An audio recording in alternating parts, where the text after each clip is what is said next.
Marlène et Jean-Claude sommes très heureux de te présenter une émission très spéciale afin de comprendre les faits d'actualité.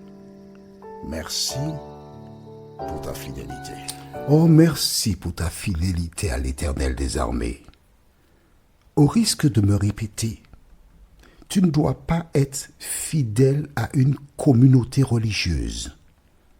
Tu dois être fidèle à Jésus de Nazareth, à la parole et à la vérité. Le salut est individuel. Tout ce que tu entends, que tu vois, tu dois faire une recherche personnelle et laisser le Saint-Esprit te convaincre. Pas Jean-Claude, non, le Saint-Esprit. Et une fois qu'il t'a convaincu, fais ce qu'il te dira de faire. Aujourd'hui, nous verrons, il purifiera. Nous aurons deux références. Lévitique 16, versets 17 à 19. Lévitique 16, chapitre 16, versets 17 à 19. Et Hébreux, chapitre 9, versets 11 et 12. Hébreux 9, Hébreux chapitre 9, versets 11 et 12. Et je voudrais que tu portes une oreille très attentive à ce que nous lirons dans la Bible. Au risque de me répéter, je ne représente aucune communauté religieuse.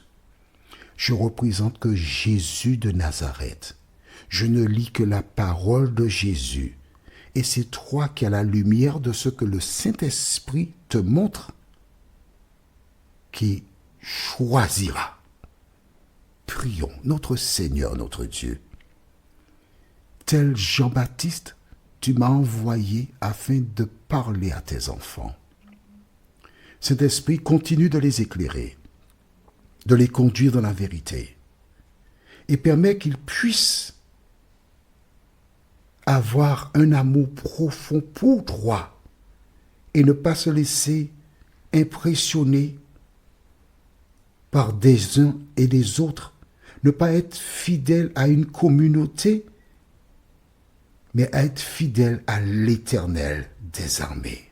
Seigneur, aujourd'hui nous allons lire quelque chose dans la Bible encore, quelque chose de nouveau. Ouvre les yeux de tes enfants. Ouvre-leur les yeux et qu'ils reconnaissent que tu les as visités, nous t'en prions, au nom de Jésus et pour ta gloire éternelle. Amen. Attention, ça va décoiffer, je t'avertis. Nous allons au livre de Lévitique chapitre 16. Il purifiera. Lévitique 16, versets 17 à 19. Que dit la parole ? Il n'y aura personne dans la tente d'assignation lorsqu'il entrera pour faire l'expiation dans le sanctuaire jusqu'à ce qu'il en sorte. Il fera l'expiation pour lui et pour sa maison et pour toute l'assemblée d'Israël. Il n'y aura personne dans la tente. Il n'y aura que lui seul, le sacrificateur, qui se présentera. Quelle lourde responsabilité. Alors, j'ouvre une parenthèse pour la fermer tout de suite. Vraiment, vraiment tout de suite. Voici ce qu'était un sacrificateur. C'est lui qui entrait seul à l'intérieur et avec contact direct avec Dieu dans le lieu très saint. Et c'est lui qui ressortait et donnait la réponse de l'Éternel.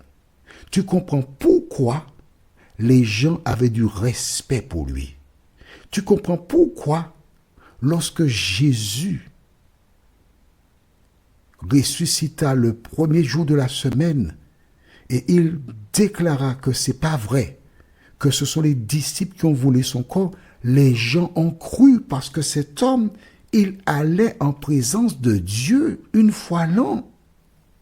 Donc sa parole était supérieure à celle des disciples selon ces gens-là. Est-ce que tu suis ce que je dis ? Est-ce que tu comprends? C'est ça la situation. Maintenant, lisons le verset 18. En sortant, il ira vers l'autel qui est devant l'Éternel, et il fera l'expiation pour l'autel. Il prendra du sang du taureau et du bouc, et il en mettra sur les cornes de l'autel pour quoi faire? Tout autour. D'accord? Voilà ce qu'il fera. Et par ce geste-là, c'est pour purifier. Nous allons au verset 19. Il fera avec son doigt 7 fois l'aspersion du sang sur l'autel. Il le purifiera et le sanctifiera à cause des impuretés des enfants d'Israël. Voilà comment on purifiait à l'aide du sang. Est-ce que c'est clair pour toi? Maintenant, nous allons revenir prochainement dans la prochaine fois. Mais allons dans le livre de Hébreux chapitre 9. Hébreux chapitre 9. Et nous lisons les versets. J'attends que tu aies trouvé, parce qu'il faut que tu lises avec moi. Ah ouais. Les versets 11 et 12. Hébreux 9, versets 11 et 12 déclarent: Mais Christ est venu comme souverain sacrificateur, exactement comme dans Lévitique, des biens à venir. Il a traversé le tabernacle, plus grand et plus parfait, qui n'est pas construit de main d'homme. Donc un tabernacle ou un sanctuaire plus grand et plus parfait, qui n'a pas été conçu par un homme. C'est-à-dire qui n'est pas de cette création. Et il est entré une fois pour toutes dans le lieu. Il n'a pas tergiversé, non? Il n'est pas passé dans un lieu puis dans un autre. Il est entré une fois pour toutes dans le lieu très saint, non avec du sang des boucs et des veaux, mais avec son propre sang, ayant obtenu une rédemption éternelle. Est-ce que tu comprends? Est-ce que tu comprends que ce que nous avons lu dans Lévitique 16, c'était une image de ce qui viendrait plus tard? L'image, c'est que Jésus, le sauveur du monde, c'est lui le souverain sacrificateur. Alors c'est intéressant. L'autel, c'est Jésus. Le bois sur lequel on immolait l'animal, c'était encore Jésus. L'agneau qui était immolé, c'était Jésus. Celui ou le souverain sacrificateur qui immolait l'animal, c'était encore Jésus. Tout, c'est Jésus. Et c'est par ce rituel qu'on obtenait le pardon des péchés. Mais à la croix, Jésus mourut. Et quand il mourut sur la croix, c'était la fin des sacrifices. Et c'est ainsi qu'il a cloué à la croix. Il a cloué à la croix la loi qui nous condamnait. Ça, c'est la loi cérémoniale. Mais la loi morale de Dieu demeure. Je voudrais dédier cette émission à ma grande sœur. J'ai une maman. Son prénom, c'est Madeleine. Mais j'ai une grande sœur. Son prénom, c'est Tully. Notre étude pour la prochaine fois s'intitule « Dans le désert ». La référence est Lévitique chapitre 16, versets 20 à 22. Dans le désert.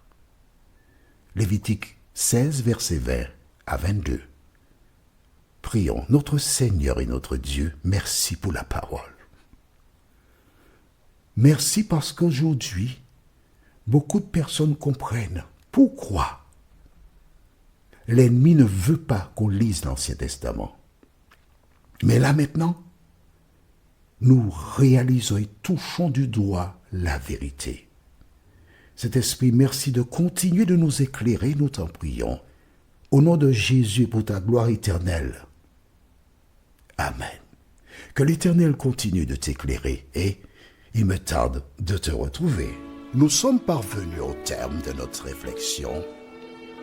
Si d'aventure tu as une question, il te suffit d'envoyer un message par le biais de WhatsApp au numéro suivant, plus 596 696 88 93 93.